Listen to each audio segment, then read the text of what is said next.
Assalamualaikum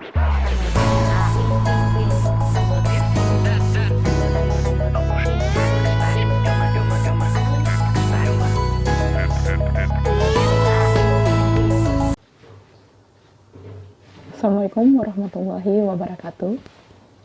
Terima kasih atas kesempatan yang telah diberikan pada kami, kelompok 4, untuk mata kuliah Akuntansi, Manajemen, dan Keperlakuan.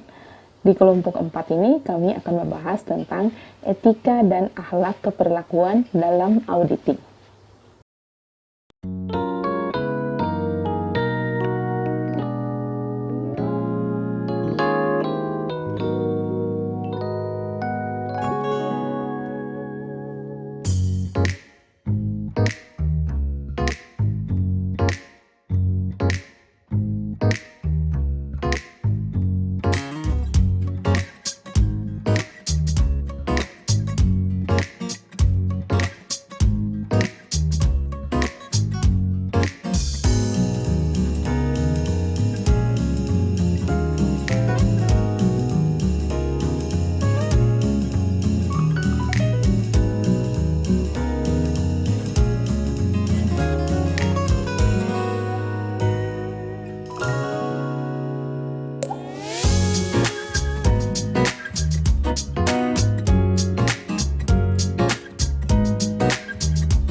Baik, itulah tadi singkat materi dari etika dan akhlak keperlakuan dalam auditing.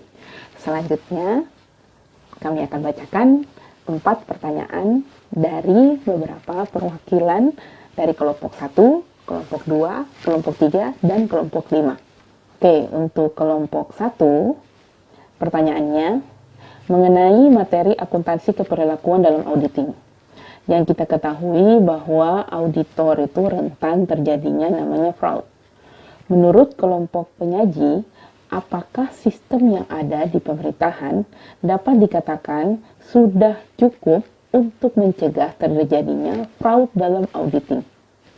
Untuk pertanyaan ini akan dijawab oleh anggota kelompok 4, yaitu Bapak Riswanda. Kepada Bapak Riswanda, kami silakan. Assalamualaikum warahmatullahi wabarakatuh. Perkenalkan, saya Riswanda Imawan dari kelompok 4. Di video ini saya ingin menjawab pertanyaan dari kelompok 1, Ibu Ien Musa. Beliau bertanya, menurut penyaji, apakah sistem yang ada di pemerintahan saat ini sudah cukup mencegah terjadinya fraud? Untuk menjawab pertanyaan tersebut, pertama kita lihat dulu dari faktor-faktor apa saja yang menyebabkan seseorang melakukan tindak kecurangan. Ada faktor tekanan. Untuk faktor tekanan itu misalnya saja seorang mendapatkan tekanan dari rumahnya, dari istrinya atau dari anak. Dia mendapatkan tekanan akan kebutuhan dari istri atau anak tersebut, sehingga seseorang yang mendapatkan tekanan dari pasangan atau istrinya itu ingin melakukan tindak kecurangan untuk memenuhi kebutuhan mereka, seperti itu. Merasa bahwa melakukan tindak kecurangan adalah satu solusi yang dapat menyelesaikan masalah, seperti itu. Ada juga faktor kesempatan, opportunity. Untuk faktor kesempatan ini, pemerintah sudah mengembangkan sistem yang dapat mencegah tindakan-tindakan kecurangan, seperti SIPD, yaitu Sistem Informasi Perangkat Daerah. Ada juga MCP, Monitoring Center for Prevention. Aplikasi tersebut dikembangkan oleh KPK untuk memonitoring upaya capaian kinerja atas upaya pencegahan korupsi, seperti itu. Ada juga LHKPN, itu laporan harta kekayaan penyelenggara negara. Nah, dari sistem-sistem tersebut itu dapat mencegah seseorang untuk melakukan tindak kecurangan. Kenapa? Karena ya ketika mereka melakukan tindak kecurangan ya akan terdeteksi oleh sistem-sistem tersebut, seperti itu, sehingga mereka mengurungkan niat mereka untuk melakukan tindak kecurangan seperti itu. Jadi untuk faktor kesempatan, pemerintah sudah berupaya menyiapkan sistem untuk mencegah terjadinya fraud. Ada juga faktor lemahnya jeratan hukum. Jadi ya kita tahu bersama bahwa hukum di Indonesia itu lemah, apalagi untuk korupsinya itu masih lemah. Sebenarnya aturannya tegas, aturan bagi pelaku, aturan bagi koruptor itu aturannya sangat tegas. Tapi pelaksanaannya yang kurang tegas, karena ya masih banyak dari pelaksana aturan tersebut yang bisa disuap seperti itu. Kita tahu ada beberapa fakta bahwa ya koruptor bisa menyogok kepala sipir agar mendapatkan fasilitas yang baik di penjara. Nah, ketika koruptor-koruptor tersebut bisa mendapatkan fasilitas-fasilitas yang bagus, yang baik, itu artinya ya tidak ada lagi ketakutan untuk melakukan tindak korupsi. Efek jerahnya sudah tidak ada. Jadi seorang yang melakukan koruptor ya tidak akan takut untuk melakukan tindak kecurangan, karena mereka tahu walaupun mereka ketangkap, mereka tetap bisa untuk mendapatkan fasilitas yang bagus, mereka tetap bisa untuk hidup dengan baik seperti itu, karena di penjara mereka bisa dapatkan fasilitas yang bagus seperti itu. Jadi ya menurut saya aturannya sudah cukup tegas, cuman pelaksanaannya yang kurang tegas. Makanya kan ada rencana-rencana ingin menerapkan hukuman mati bagi para koruptor. Hanya saja itu bertentangan lagi dengan hak asasi manusia kan, seperti itu. Terus kemudian yang terakhir, faktor individu. Nah, untuk faktor individu ini dari semua faktor-faktor sebelumnya, ya ujung-ujungnya kita kembali ke faktor individu. Jadi keputusan untuk melakukan tindak kecurangan itu kembali ke dirinya masing-masing. Sehingga menurut saya harusnya concernnya pemerintah dari sekarang itu melakukan sosialisasi upaya pencegahan korupsi itu mulai dari SD, SMP, SMA. Nah itu yang harusnya diupayakan terus-menerus. Kenapa? Karena itu bibit bangsa. Jadi kalau dirinya sudah terbentuk, moralnya sudah bagus, dan karakternya sudah bagus, itu lebih baik dibandingkan dengan semua sistem-sistem yang dibuat seperti itu. Jadi memperbaiki moral-moral anak bangsa agar terbaik ke depannya, sehingga ya dengan dididik, dengan anak yang dididik, yang diberikan sosialisasi pengetahuan terkait betapa buruknya korupsi, jahatnya korupsi dan lain-lain, itu ke depannya diharapkan ketika mereka sudah dewasa, sudah terjun ke dunia kerja, mereka dapat melakukan pekerjaannya dengan baik. Nah, itu tadi jawaban untuk kelompok 1 yang telah dibacakan oleh Bapak Riswanda. Selanjutnya, untuk kelompok 2, yaitu pada pemaparan materi di slide yang ketiga, disebutkan tentang alasan utama seseorang bertindak secara tidak etis, atau mungkin auditor tidak bekerja secara tidak etis. Apakah sanksi yang akan diterima oleh seorang akuntan publik apabila bertindak tidak etis dalam melakukan suatu audit?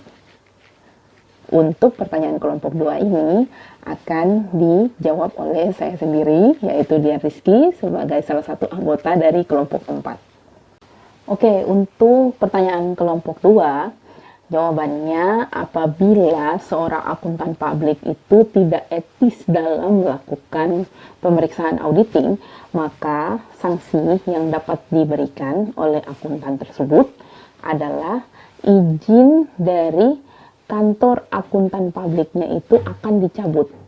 Kemudian selanjutnya adalah ketidakpercayaan masyarakat terhadap akuntan tersebut. Kemudian yang ketiga adalah ketidakpercayaan pemerintah atas penyusunan laporan atau pemeriksaan pengguna laporan dari audit tersebut. Kemudian yang keempat adalah kehilangan klien.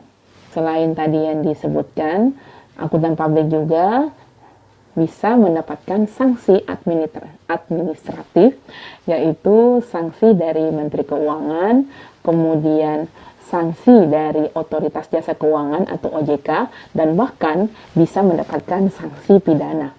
Seorang akuntan publik jangan sekali-sekali untuk melanggar kode etik.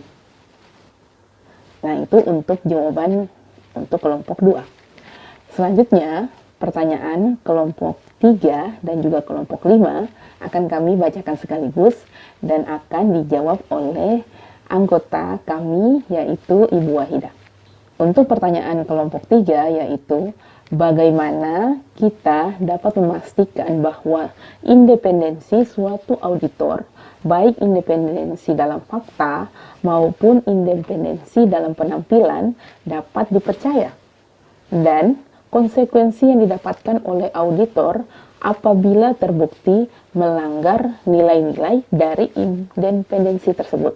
Yang dari kelompok 5, jelaskan secara singkat independensi atas fakta dan juga independensi dalam penampilan dan berikan contohnya. Dan mungkin ini pertanyaan dari kelompok 3 sama kelompok 5 ini berkaitan erat, maka dari itu akan dijawab sekaligus oleh anggota kelompok kami di kelompok 4, yaitu Ibu Wahidah. Kepada Ibu Wahidah, kami silakan. Assalamualaikum warahmatullahi wabarakatuh.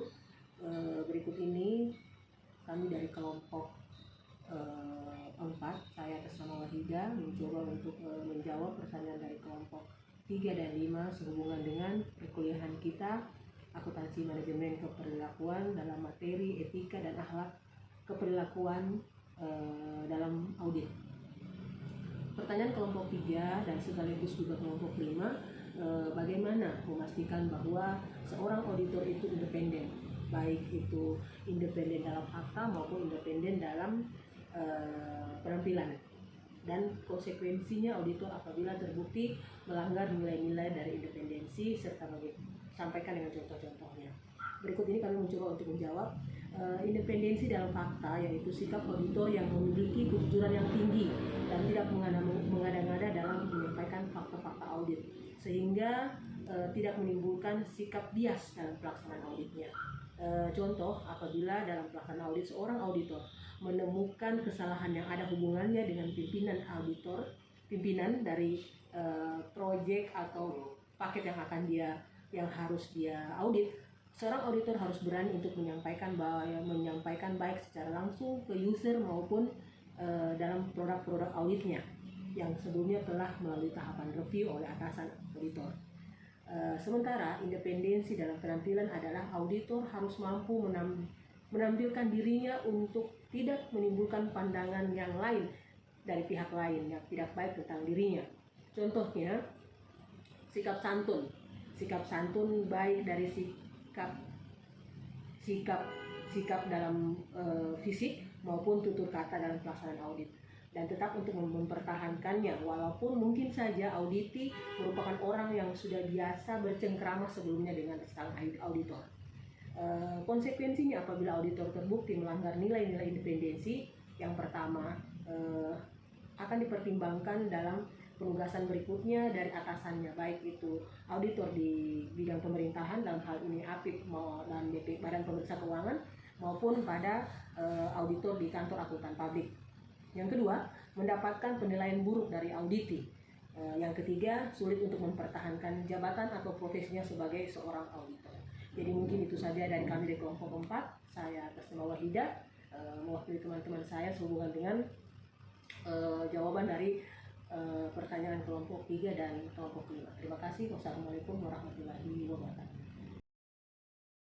Jawaban dari anggota kelompok 4 untuk menjawab pertanyaan kelompok 1, kelompok 2, kelompok 3, dan kelompok 5. Dan berdasarkan dari jawaban beberapa pertanyaan tersebut, kami dapat simpulkan bahwa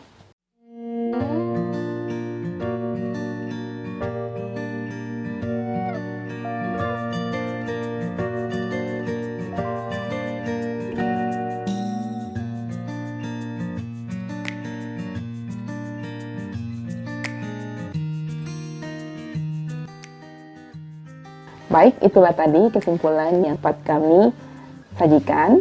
Terima kasih kami ucapkan kepada dosen mata kuliah Akuntansi Manajemen dan Keperlakuan, yakni Ibu Dr. Nurhayati Haris, Sarjana Ekonomi Magister Sains, yang telah memberikan kami kesempatan untuk dapat memaparkan materi kuliah, yaitu tentang etika dan akhlak keperlakuan dalam auditing. Dari kelompok 4 mengucapkan mohon maaf. Wassalamualaikum warahmatullahi wabarakatuh. Terima kasih.